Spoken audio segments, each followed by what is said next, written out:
भजो रे मनोहरि हरि मोहन मुरारी, भजो रे मनोहरि हरि, भजो रे मनोहरि हरि मोहन मुरारी,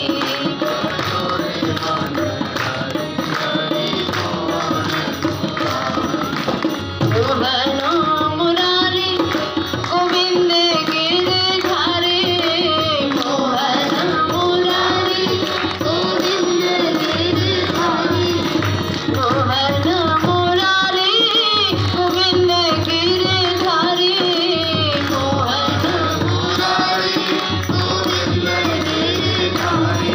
उस सांवरे सलोने के तो हम हैं पुजारी, उस सांवरे सलोने के तो हम हैं पुजारी।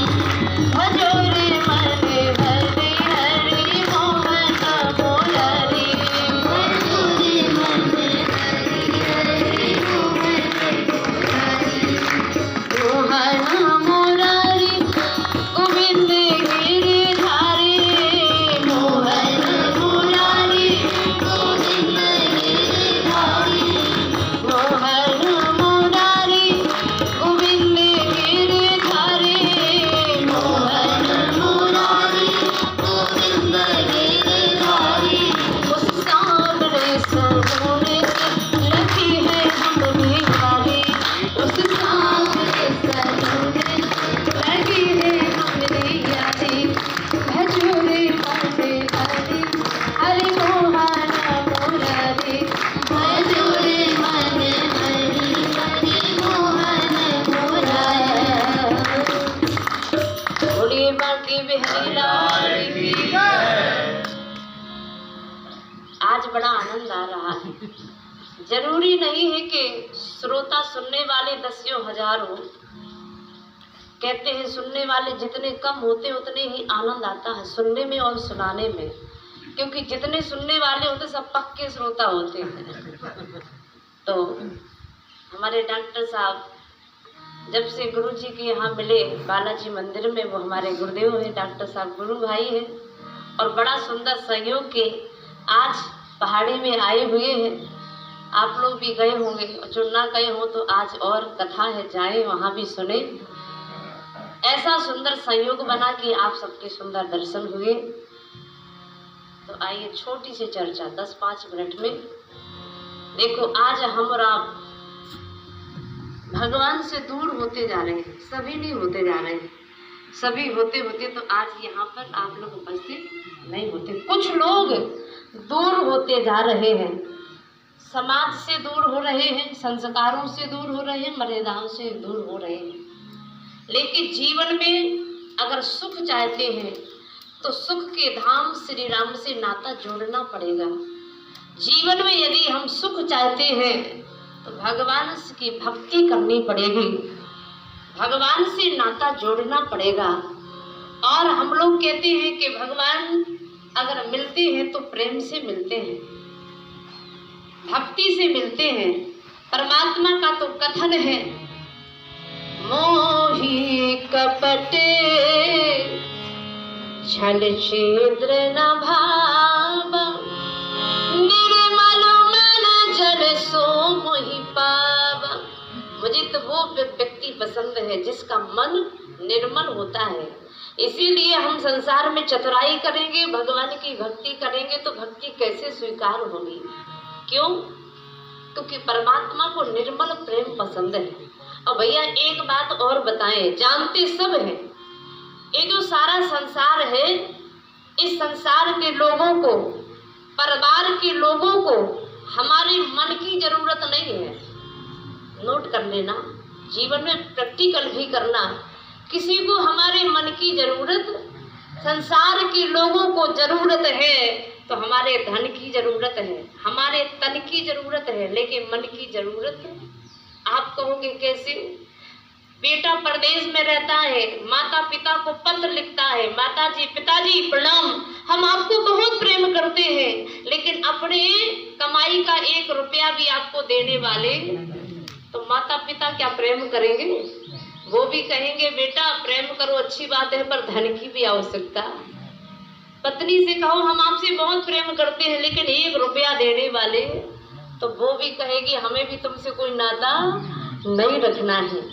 भगवान कहते हैं इस संसार के लोग हमारे तन चाहते हैं, हमारा मन चाहते हैं, तो इस संसार में अपना तन लगा दो, अपना धन लगा दो, लेकिन मन संसार के लोग तो क्या करें? बोले इस मन को हमारे चरणों में लगा दो, तो हम तुम्हारा बेड़ा पार कर देंगे। इसीलिए संसार में तो हम रहें, लेकिन कैसे रहें? बोले कहा ना जग छोड़ो ना हरि भूलो। परिवार भी नहीं छोड़ना है, बाबा जी भी नहीं बनना है कि सभी बाबा जी बन जाएंगे तो वे बाबा जी बनना बंद हो जाएंगे, क्योंकि सबसे बड़ा आश्रम है गृहस्थ आश्रम है। इसीलिए ना जग छोड़ो ना हरि भूलो, कर्म करो जिंदगानी में, और जग में तुम ऐसे रहो जैसे कमल रहता है पानी में। इसलिए संसार में हम रहें, अपने कर्तव्यों का पालन करें, पर परमात्मा को ना भूलें। इसीलिए जीवन में भक्ति होना चाहिए। लेकिन भक्ति कब होती है? बोले भक्ति आती है बुढ़ापे में।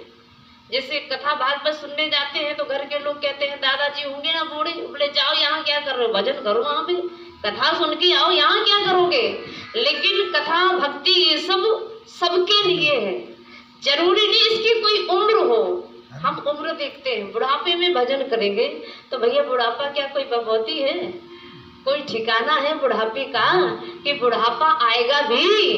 अरे आजकल तो ऐसे अमाल हम लोग पा लिए हैं कि बुढ़ापा ही बहुत कम आता है। किनका आता है? बोले जो निरोग रहते हैं, योग करते हैं, अपना संयम से रहते हैं, उन्हीं का बुढ़ापा देखने को मिलता है। कहा गया है बोले बचपना सबको मिलता है, जवानी कुछ को मिलती है, पर बुढ़ापा ऐसी हस्ती है जो बड़ी किस्मत से। पर एक दुख की बात ये है, किस्मत वालों को बुढ़ापा मिलता है, लेकिन आज जब बुढ़ापा माता पिता का आ जाता है तो बच्चे समझते बोझ बने हुए हैं। लेकिन ऐसे बुढ़ापे का सम्मान आज के लोग करना नहीं जानते हैं। इसलिए अपने जीवन को, इस महत्व को समझें। ये जीवन हमें मिला किस लिए है? हरि को पाने के लिए, भगवान की भक्ति करने के लिए। मनु महाराज की कथा सब लोग जानते हैं। ये तो राजा है, महाराजा है, सारी प्रजा को पुत्र की तरह प्रेम करते हैं, लेकिन एक दिन की बात भवन में बैठे रो रहे हैं। क्यों? बोले हो ये ना बिसाई बिराग, भवन बसत भा चौथपन, हृदय अधिक दुख लागो, जन्म गयो हरि भगति बिनु। मनु महाराज के पास कोई कमी नहीं है। आज के लोग दुखी कब होते हैं? बोले जब कुछ नहीं रहता है तब हम दुखी होते हैं, लेकिन इनके पास क्या कोई कमी है? अरे कोई कमी नहीं है, इसके बाद भी दुख है। और अगर देखा जाए इनका वैभव कैसा, राजा तो है ही है, साथ साथ में पत्नी पतिव्रता है, बेटा बोले आज्ञाकारी है। जिनके घर में भगवान ने अवतार लिया, मनु महाराज की जो बेटी है देवहूति, उनका जो बेटा हुआ है, जिनको कपिल देव भगवान के नाम से जाना गया, 24वां अवतार, जिनकी नाती भगवान अवतार लेके आए हो, और एक नाती